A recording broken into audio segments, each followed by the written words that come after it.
second grade, and welcome back to Reading Time with Miss Wakefield. Grab your Journeys book. This week, our story is found on page 298.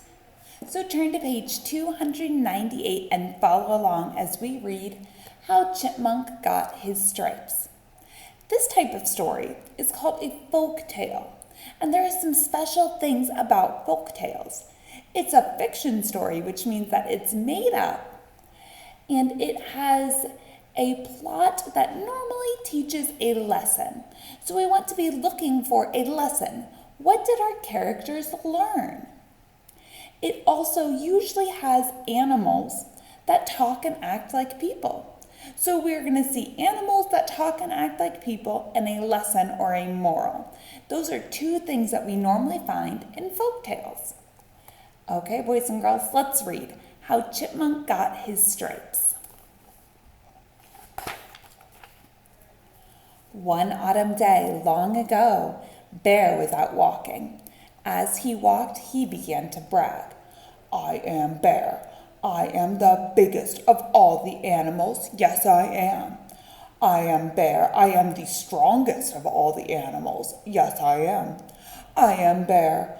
I am the loudest of all the animals. Yes, I am. I am Bear. I am Bear. I can do anything. Yes, I can. As soon as Bear said these words, a little voice spoke up from the ground. Can you really do anything? Bear looked down. He saw a little brown squirrel standing on his hind legs. Can you really do anything? Brown Squirrel asked again. Bear stood very tall. I am Bear. I can do anything. Yes, I can. Can you tell the sun not to rise tomorrow morning? Brown Squirrel asked. I have never tried that before, but I am Bear. I can do that. Yes, I can. Bear turned west to face the sun. It was the time when the sun always goes down. Bear stood up to his full height and spoke in a loud voice. Sun, do not come up tomorrow morning. At his words, the sun began to disappear behind the hills. You see, Bear said, Sun is afraid of me. He is running away. But will the sun come up tomorrow? Brown Squirrel asked. No, Bear answered, the sun will not come up. Then Bear turned to face the east, the direction where the sun always used to come up. He sat down. Little Brown Squirrel sat down beside him. All that night they did not sleep. All that night Bear kept saying the words, the sun will not come up. The sun will not come up. But as the night went on, Little Brown Squirrel began to say something too. He said these words, the sun is going to rise, ooh, the sun is going to rise, ooh. What do you boys and girls think? Will the sun rise? All through the night they sat there. One by one, other animals gathered around them.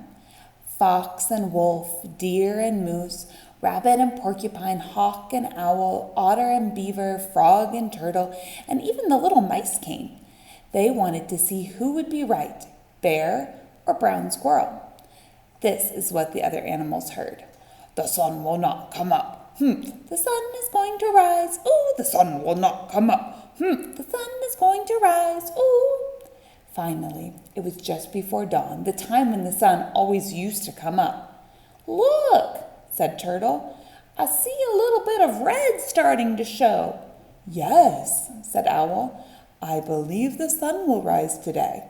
Bear only chanted louder, the sun will not come up. But right next to him, Little Brown Squirrel piped up, the sun is going to rise, ooh. And the sun came up.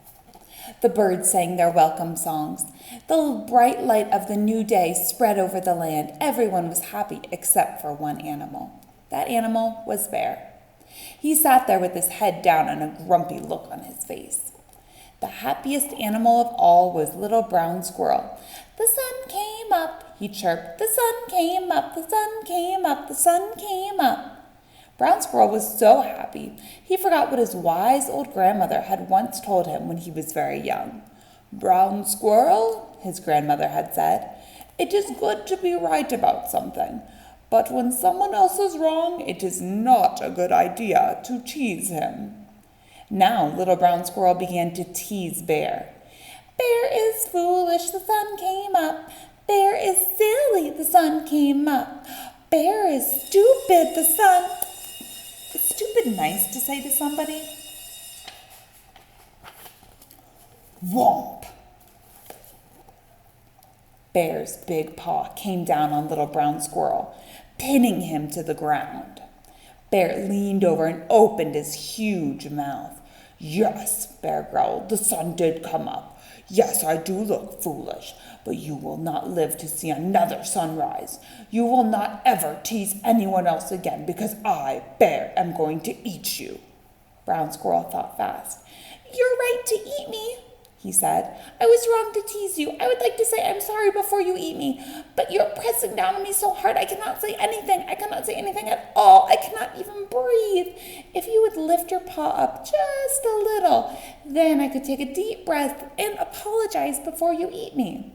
"That is a good idea," Bear said. "I would like to hear you apologize before I eat you." What's going to happen when Bear lifts his paw up a little bit? All right, let's find out. So Bear lifted his paw, but instead of apologizing, Brown Squirrel ran. He ran as fast as he could towards the pile of stones where he had his home. He had a tunnel under those stones and a nice warm burrow underground. Little Brown Squirrel's grandmother stood there in the door waiting for him. "Hurry, Brown Squirrel," she called. "Hurry, hurry."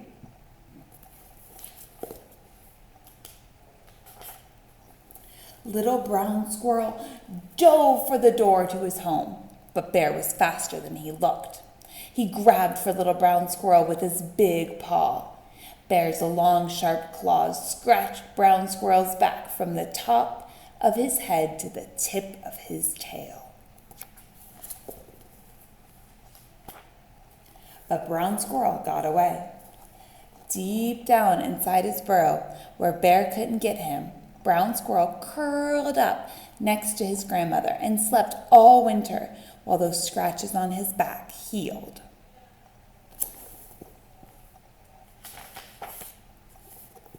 When spring came again, Little Brown Squirrel came out of his hole and looked at himself. There were long, pale stripes all the way down his back where Bear had scratched him. He was Brown Squirrel no longer. He was now Chipmunk, the striped one. This is how Chipmunk got his stripes. Ever since then, Chipmunk has been the first animal to get up every morning. As the sun rises, he scoots to the top of the tallest tree to sing his song. "The sun came up, the sun came up, the sun came up, the sun came up." And ever since then, Bear has been the last animal to get up. He doesn't like to hear Chipmunk's song. It reminds him, as it reminds all of us, that no one, not even Bear, can do everything. Did you boys and girls enjoy that folk tale? I hope so.